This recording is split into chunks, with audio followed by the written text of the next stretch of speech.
I'm Joe Lample.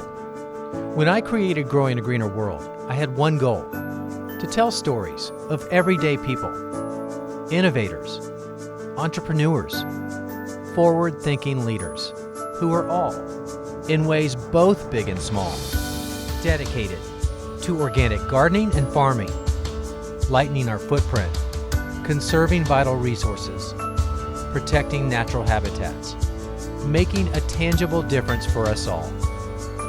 They're real, they're passionate, they're all around us. They're the game changers who are literally growing a greener world and inspiring the rest of us to do the same. Growing a greener world, it's more than a movement, it's our mission.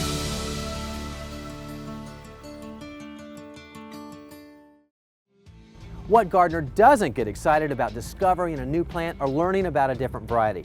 But sometimes what's new to us is really an heirloom that's been around for a really long time.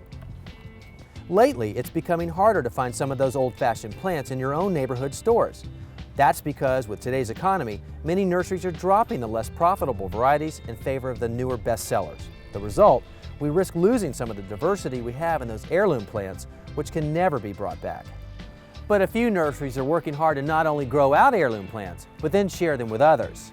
Richmond, California is a small town that sits just 25 minutes north of San Francisco. And right in the heart of an industrial section of this town is Annie's Annuals. It's a secret oasis of hard-to-find plants just waiting to be shipped to gardeners everywhere.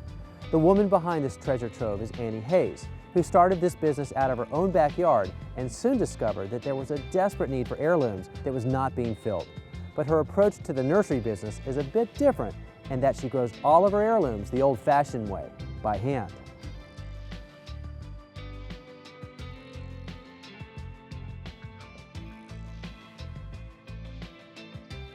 So Annie, here we are, barely north of San Francisco, and you are running and owning this major nursery. Did you ever imagine this was going to happen in your life? Absolutely not. So how did it then come about? Well, I had a little backyard and I was working at a nursery, and I started growing plants in my backyard, and I would bring them into the nursery to sell. And it happened very fast in that my plants would sell really fast out of the nursery. They were all unusual cottage garden heirlooms and rare plants. And then ladies started coming up to me at the nursery with their gardening books and their magazines, and they'd say, "Can you grow this? Can you grow that?" And I'd say, "Okay." And it just exploded after that. And they're up until we're growing about 3,000 varieties a year. But you don't go just from your backyard right to Annie's Annuals here, right? No. I outgrew my backyard pretty fast. And then pretty soon I had to rent my neighbors' backyards and side yards. And we moved about 5 or 6 times before we ended up here. So now here is about what, 2.5 acres? About 2.5 acres. That's a lot of space just north of San Francisco. Yeah, it is. In an urban area. Yeah. Yeah.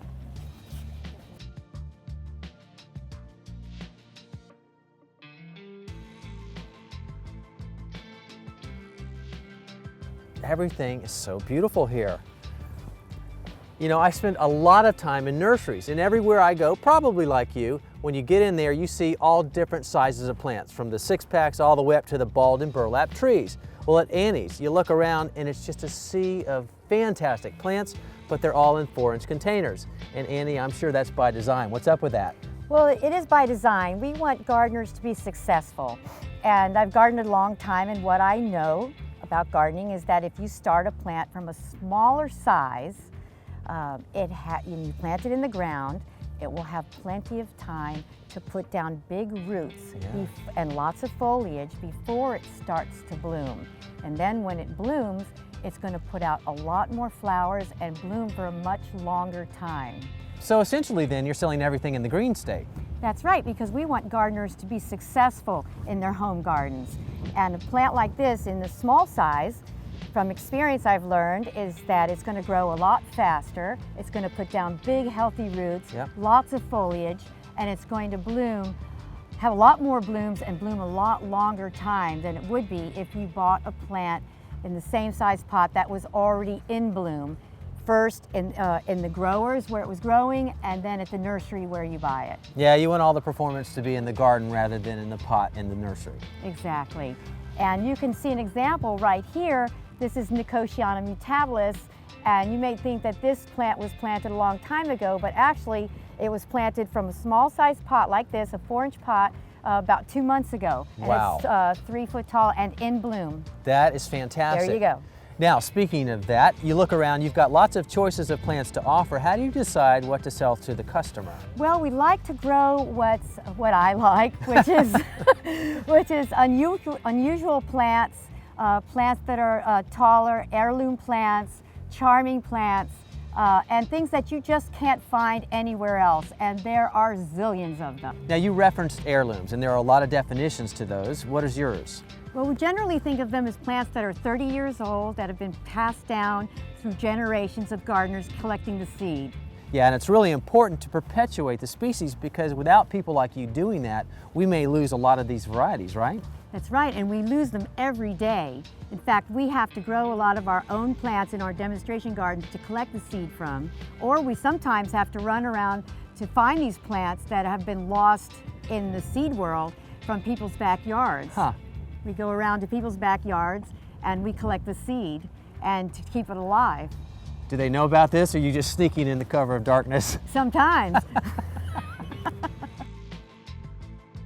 I love starting plants from seeds. Not only have I learned so much in the process, but I found some really cool varieties. Now, you go to an ordinary garden center and you're limited by the plant choices, and that's not their fault. They just have only so many places that they can store the plants.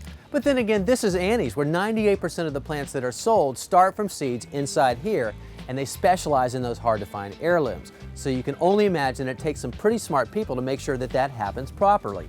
Now here's Peter. Peter, you spend a lot of time here sowing those seeds every day, right? Yes, 8 hours a day. He's really focused. He's very concentrated on what you're doing. Now let me ask you, you're just kind of sprinkling along the top here for this particular seed variety. Is that the way that you do them all?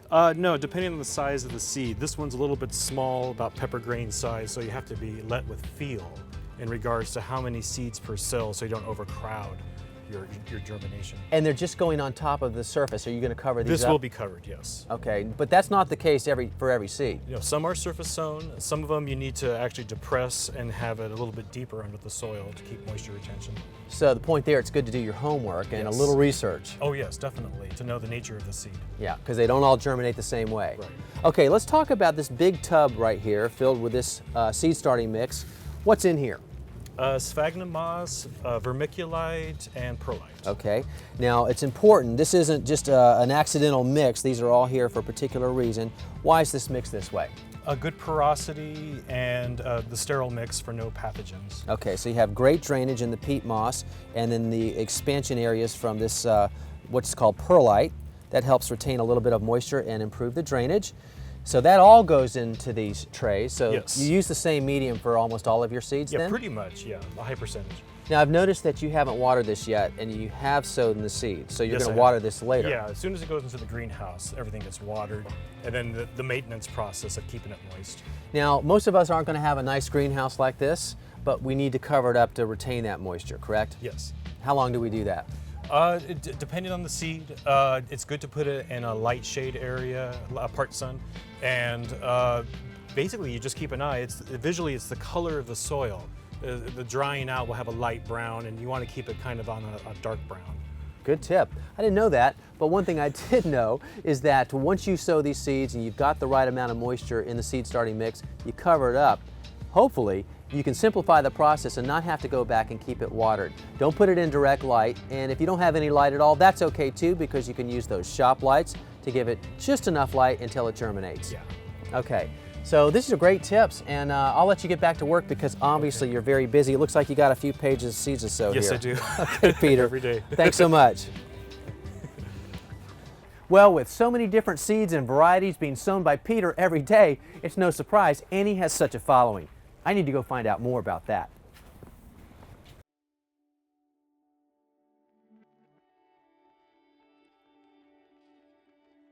Annie, I know independent garden center owners like yourself want to create that ultimate destination spot where people from the community come to do all their shopping. And you've not only created that, you've got people coming from all over the country to visit your garden center, right? Right, and beyond. And it's just grown organically. It's an amazing thing how it's happened word of mouth. One person tells another person, and it's just grown more and more. And people come for the unusual plants. Yep. They come to see the demonstration gardens, and they come for our very fun and grand parties that we have 3 times a year. I've heard about those parties. You have relay races and adult musical chairs and some sort of grocery sweep. Supermarket sweep. Right. You got a lot of things going on. And I can certainly see why they come for the display gardens. And I imagine these are the very plants that come out of the areas that you have for sale, right? That's right. They're all from 4-inch pots, and I planted these 2 months ago in February. Unbelievable how quickly they grow, which leads me to that question. You know, you have all those 4-inch pots and they want to grow, but you're only selling in 4-inch pots. So what do you do with them after they get too big? That's a good question. We give them to local community organizations. We give them to the local schools and places like Urban Tilth. Perfect. What a great way to share your plants. It is.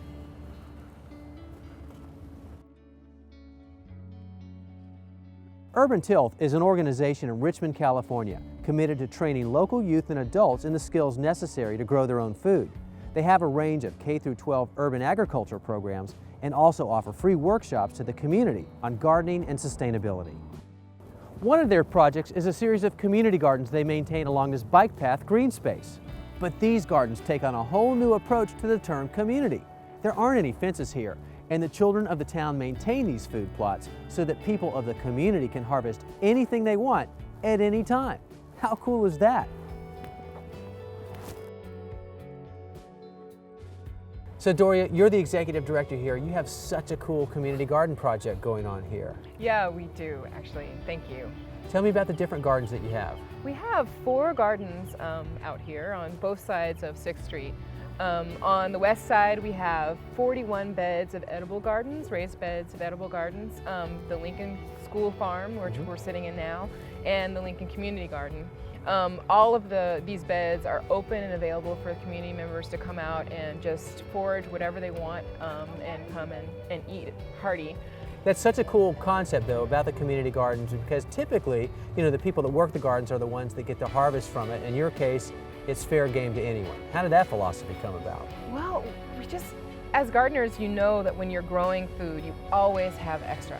And so we figured, well, let's try something different. Let's actually have it open and think about gardening in terms of bounty, in terms of excess. Like, there's actually too much. So let's share it openly, freely, and see what happens. And you have no shortage of workers either, multiple generations, in fact. Absolutely, yeah. So our gardens are worked by elementary school students from the area elementary schools, especially the school right here, and high school students who are participating in our apprentice program. So they come out and learn about how to do urban agriculture and gardening. And then community members and our adult staff members. So we have, you know, everyone from grandparents to 2-year-olds out in the garden doing various projects. So cool. It's awesome. Now I have to ask you about the mural behind you. What's the story behind that? It's actually a really great story. So 3 summers ago now, there was a group of foster youth who had a summer work project, and their project was to create a mural on this building. They worked with a student from the San Francisco Institute of Art, and they came up with this idea that a community is made up of a lot of different individuals, and each individual brings really different ideas, themes, background, but you create a whole community, like a puzzle, in the end. And it's amazing that 3 years into this, that mural appears to be as pristine as it was the time that it was painted. It is absolutely pristine. We haven't done anything to it, and in 3 years, there have been no graffiti, tags, nothing. So what does that say to you about the value of that mural and this garden to all the people in the community? It says that it actually means something to people who live here. I think that there are very few places for people to meet here in Richmond. There's very few places for people to gather in an open space where they feel safe. And so in that way, it's just priceless. Contributions by so many people in the community making such a difference here. Yeah.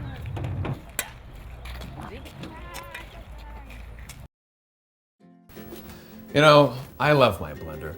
But you ask yourself, Nathan, using a blender in the kitchen, is that really cooking? Yes, it is in fact, and you can make some amazing cuisine with the blender.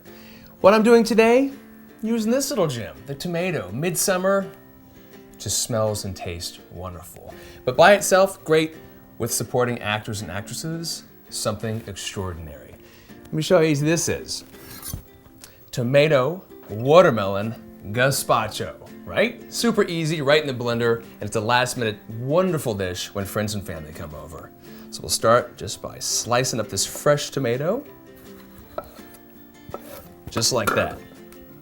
And in they go. Next, this great ripe red bell pepper. It's sweet, has a little bit of crunch, and that's what we're looking for in this gazpacho. Take the seeds out, and in it goes as well. And we'll just quarter this really fast. And in they go. Next thing, how about cucumber? I love the flavor of fresh cucumber. I don't really care for the seeds or the skin, because if you're socializing and you're walking around having gazpacho, this happens. You got a little something right there. We don't want that to happen, so we're gonna go ahead and peel off a lot of this green. Okay? Slice that in. Quick chop, and in goes the cucumber. What about a little bit of spice? Well, how about red onion? Great, I always use red onion. Now let's bring some real sweetness to the game. Midsummer, watermelon. Easy way to pick out watermelon. You wanna make sure there's a nice yellow portion. That's where it sits on the ground, okay? Also, I love to pick out watermelons by giving them a little thump, like that. Sounds a little bit hollow, that's what I want. If it sounds flat, that's overripe. If it's too high, like bunk, bunk, bunk, that's underripe. You want a nice, who's there? Watermelon gazpacho, here we go. Cut it right in half, and we're gonna spoon it right in there. There we go. Just enough to get some sweetness in there. Well, what else do we need? How about some fresh herbs? Fresh cilantro is really great with this dish, and it grows so easily in your own garden. And then some fresh mint. And that is a great contrast from the heat. Heat from what? How about some spice? You can use serrano pepper, you can use jalapeno pepper, or you can go to the cupboard and grab these little guys. Red pepper flakes. We'll just add a little bit of that in there. Now, how about a little salt and pepper? That sounds great. And you know what really brings the flavor out in tomatoes? How about a little vinegar? Not balsamic, not white wine, we're going red wine all the way home. And the one thing that pulls the whole thing together, extra virgin olive oil, guys. And there we go. A quick blend, and the party is on.